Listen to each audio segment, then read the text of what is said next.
Welcome to That's on Them. We're your hosts. I'm Aspen. And I'm Cheryl. And we're here to talk about life's challenges and how to navigate them. Offering tried and true tips and tools. Let's do this, baby. Hi, Aspen. How are you? Hi, Cheryl. I'm fabulous. How are you? I'm really super great, too. Good weekend? Great weekend. Summertime and the living is easy. Well, one would hope so, that darling. Was so cheesy. Oh my God. I don't know why I just said that. God, so that's okay. It's all good. I love all right. you. Happy Monday, friends. How was last week? Let's talk about showing up. I got some great feedback. I had so many people saying, you guys got me thinking about how I actually do show up. And that is that great first step. And then how I want to show up. So, I encourage you guys to write about it too. A great step in really cementing who you want to be and who you want to become is writing. What does that look like? What does that feel like? But so much good feedback. And I'm pumped for today's episode. I know. I'm really. This is one of my favorite tools, I do have to say. This is one of my favorite things to ever say. It's so exciting. Okay, go ahead. Pause and park. And why are we saying that? Well, one, I think it's such a powerful tool in responding instead of reacting. I remember you and we'd be working together. And I remember when you introduced the tool, it was like, okay, Aspen, we don't have to react, but instead you can respond. And then it's giving yourself, I love this tool because it really gives yourself time to evaluate, like, how am I feeling about it? And then have a thoughtful, intentional response. So I think we should jump into the story. I think this is such a powerful tool in everyday life, but I love it for especially work situations. Mm-hmm. I was talking to a friend a couple weeks ago, and her boss kind of came at her with something as far as, hey, I need you to do X, Y, and Z. But there was a little bit of blame, and there was a little bit of like, step it up. And she was feeling a little insecure about it. And she was like, I didn't know what to respond. So I just reacted. And my reaction was like to defend myself and be like, I didn't do that. That was not my intention. Da, da, da. And I go, of course, that's all of our instinct is to defend ourselves. Like, oh my God, I'm not a bad person. Calm down. But I said, next time that happens, maybe I think there's so much power in diffusing the situation by pausing and parking and just saying, listen, I need a moment to think about what you just said, and I need to think about how I want to step forward in this. And I just need I need a few minutes to think about this. So let me go into the reason behind the pause and park when it came up many, many years ago. And it's very similar to what you and I talked about, because when you were kind of like, we're so action oriented, right? Everything is yesterday. Everything is 5 minutes ago. Everything is rush, rush, rush, rush, rush. And thank God we have the movement of mindfulness now. And thank God that it's mainstream to do yoga and to breathe and to journal and to speak. Like, thank God, because years ago it wasn't this way. So we've really, really embraced the power of healthy conversations and healthy actions, right? To nurture yourself. So pause and park kind of came around when it's kind of like a funny joke in the sense of when people are going, da, da, da, da, like insane. It's like, okay, let's just pause and park this. And you know what the pause and park tool is. It's, you're going to pause this and you're going to park it on the 42nd floor or the third or the 30th or the floor, 100th floor. or the 120th floor, or 111, right? And you're going to pause that. You're literally going to park it up there.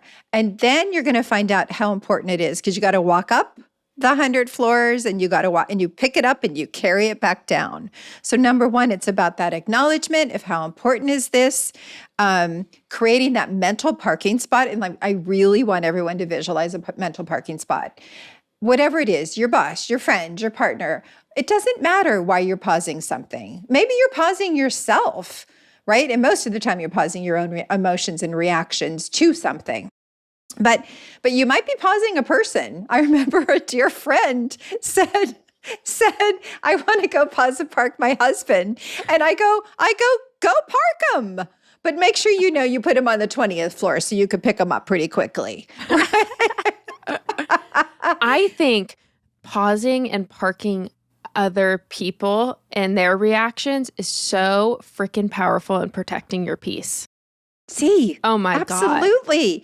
And then the other part of this, Aspen, as you and I talked about, is if it's the 100th floor, the 10th floor, the 20th floor, wherever it is, you get to revisit how important this really was. If it's creating so much drama or emotion or just shaking your head and it doesn't feel good, you're not in contentment, park that sucker and then revisit, am I walking up the 100 floors to go pick it up again in that temporary parking spot that it is? And either leave it in the temporary parking spot that it's permanent from now on, or go pick it up, bring it back down. And I think by the time you walk 100 floors, you're feeling a little bit more relaxed about it.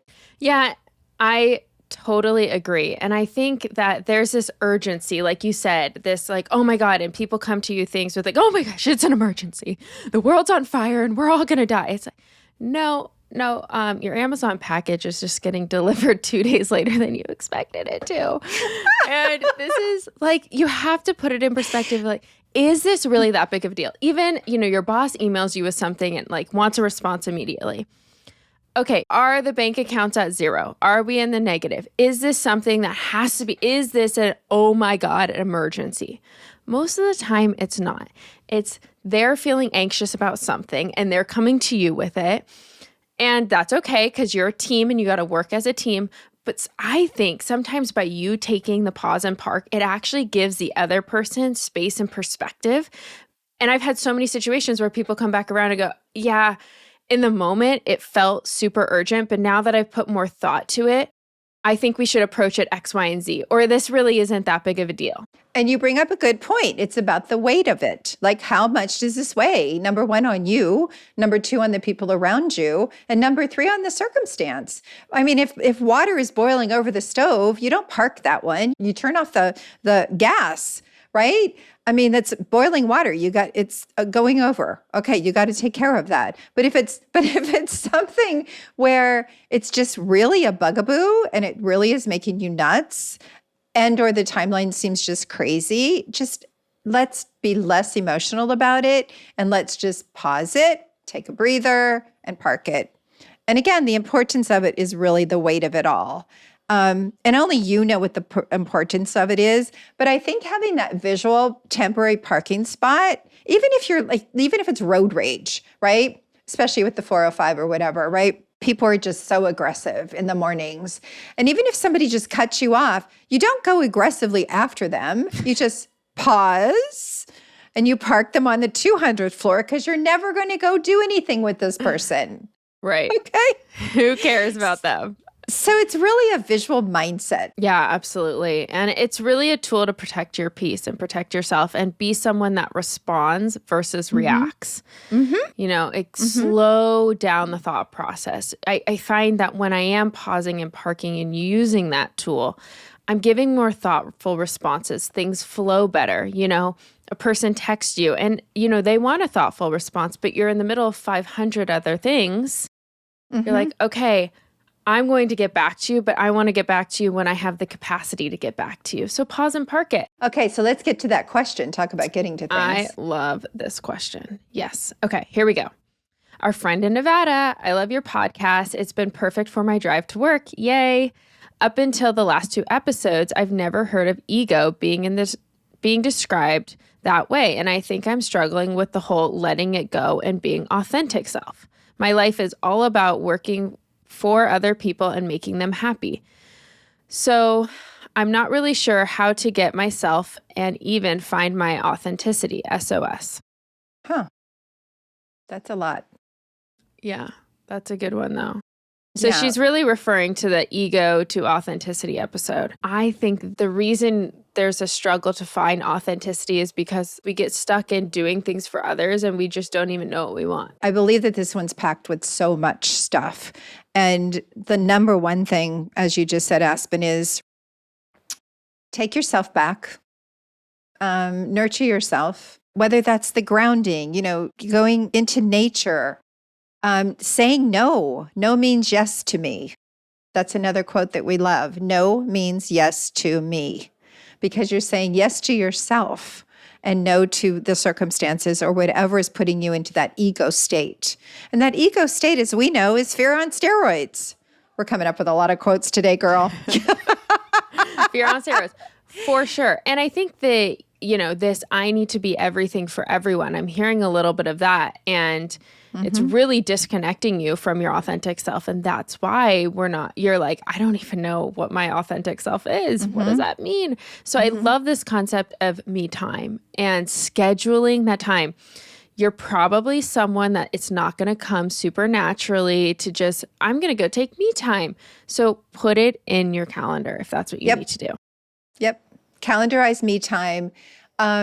Just kind of go a little deep for a minute in the sense of, because you are a deep thinker, you can see from this question. Right. Definitely a deep thinker. Definitely somebody that's analysis through paralysis, right?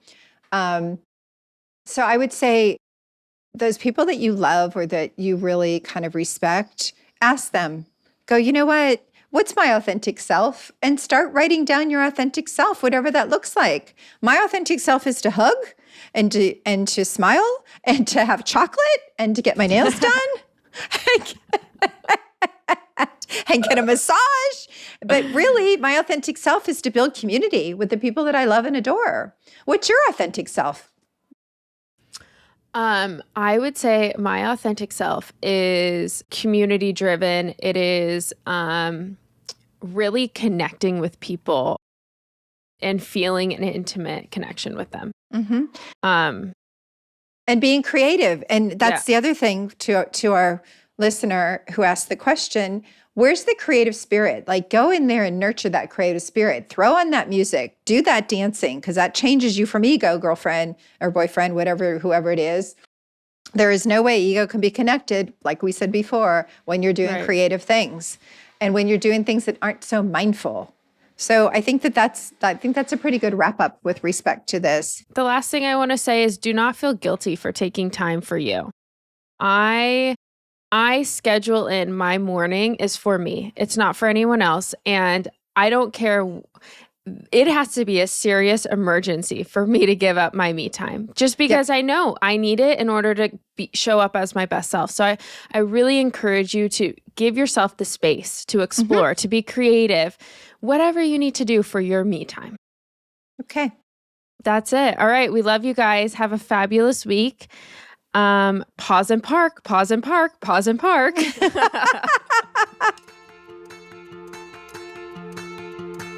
That's On Them is hosted by Aspen Rocha and Cheryl Paoletti, produced by Lauren Boone and edited by Sarah Buchynski. Love you, Tots. See you later, Tots.